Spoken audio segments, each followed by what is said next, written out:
যে মানুষ এই সমাজে মূল্যবান ব্যক্তি হতে চায়, যে মানুষ এই সমাজে মূল্য পেতে চায় মানুষের কাছ থেকে, সে মানুষ আসলে খুব কম কথা বলে। যে মানুষ সমাজের মানুষের কাছ থেকে অনেক বেশি মূল্য পেতে চায়, নিজেকে মূল্যবান করে গড়ে তুলতে চায়, সে মানুষ খুব কম কথা বলে। সে অন্যের কথা শুনে। যারা বুদ্ধিমান ব্যক্তি তারা হচ্ছে কম কথা বলে আর অন্যের কথা শুনে। কেন শুনে? অন্যের কথা যারা চুপ করে শুনে তারা জ্ঞান উপার্জন করে। যে মানুষ অন্যের কথা চুপ করে শুনে তারা জ্ঞান উপার্জন করে, তারা জ্ঞানী মানুষ। একজন মানুষ সে সমাজের মানুষের কাছ থেকে সম্মানিত হতে চায়, সম্মান পেতে চায়। যদি একটা মানুষ এই সম্মানের জায়গাটা তার বাড়িয়ে নিতে চায়, সে সমাজের কাছে অনেক সম্মানিত হতে চায়, সে মানুষ কি করে?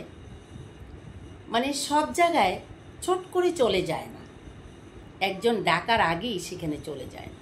আর সে এক জায়গায় উপস্থিত হলো, একটা দরবারে বা একটা মিটিংয়ে বা কোথাও একটা আলোচনার টেবিলে, সেখানে সে আগে চিন্তাধারা করে কথা বলে।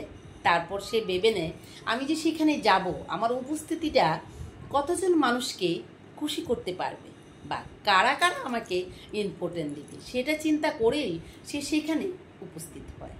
যদি সে বুঝতে পারে তার উপস্থিতিটা সেখানে গেলে কাউকে আনন্দিত করবে না অথবা কেউ খুশি হবে না, সে সেখানে যায় না। আর যদি বা যায় তাহলে পাশের চেয়ারের মানুষটাকে কথা বলার সুযোগ দেয়। সে কি বলতে চায়, তার কি বলার আছে, সেটা আগে শুনে তারপরে সে তার নিজের বক্তব্য অথবা তার মতামত প্রকাশ করে। আগে পাশের মানুষটাকে বলার সুযোগ দেয় যে সে তার ভিতরে কতটুকু জিনিস কেস করে রেখেছে, সে কি বলতে চাচ্ছে অথবা সে কি করতে পারে বা কি বলতে পারে।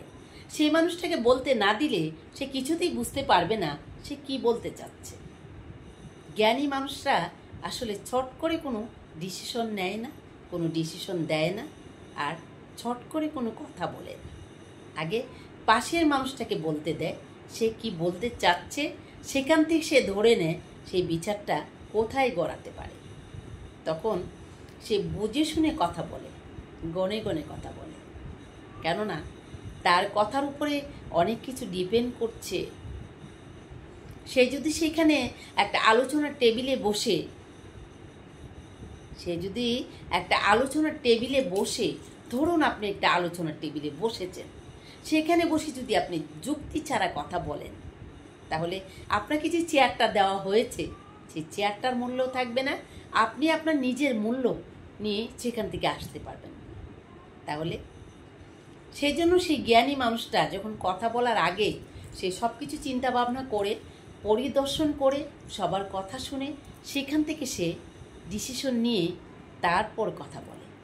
যে কথাটা বললে সেখানে সে কথাটার সম্মান রাখতে পারবে, সেখান থেকে সে তার বিচারকের আসনটা জয় করতে পারবে, সেখান থেকে সে তার নিজের মূল্যটা বাড়াতে পারবে।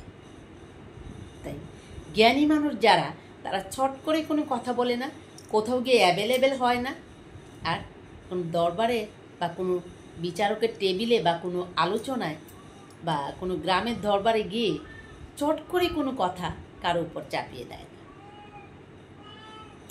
সেটা হচ্ছে একটা জ্ঞানী মানুষের পরিচয়।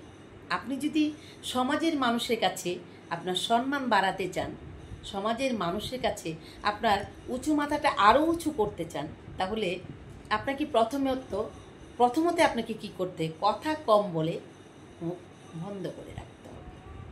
আর সব জায়গায় আপনার নিজেকে ছুটি নেওয়া যাবে না। যেখানে আপনি মূল্য পাবেন ঠিক সেখানেই আপনি যাবেন। যখন আপনি বুঝতে পারবেন যে এই আলোচনার টেবিলে গেলে আপনার কথাটার মূল্য থাকবে, ঠিক সেখানেই আপনি উপস্থিত হবেন, তাছাড়া কোথাও যাবেন না।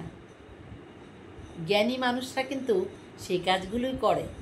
তাহলে আপনিও যদি আপনার নিজেকে জ্ঞানী করে তুলতে চান, সমাজে মাথা উঁচু করে বাঁচতে চান, সমাজে আপনার সম্মান বাড়াতে চান, তাহলে এই জিনিসগুলোকে ফলো করতে হবে।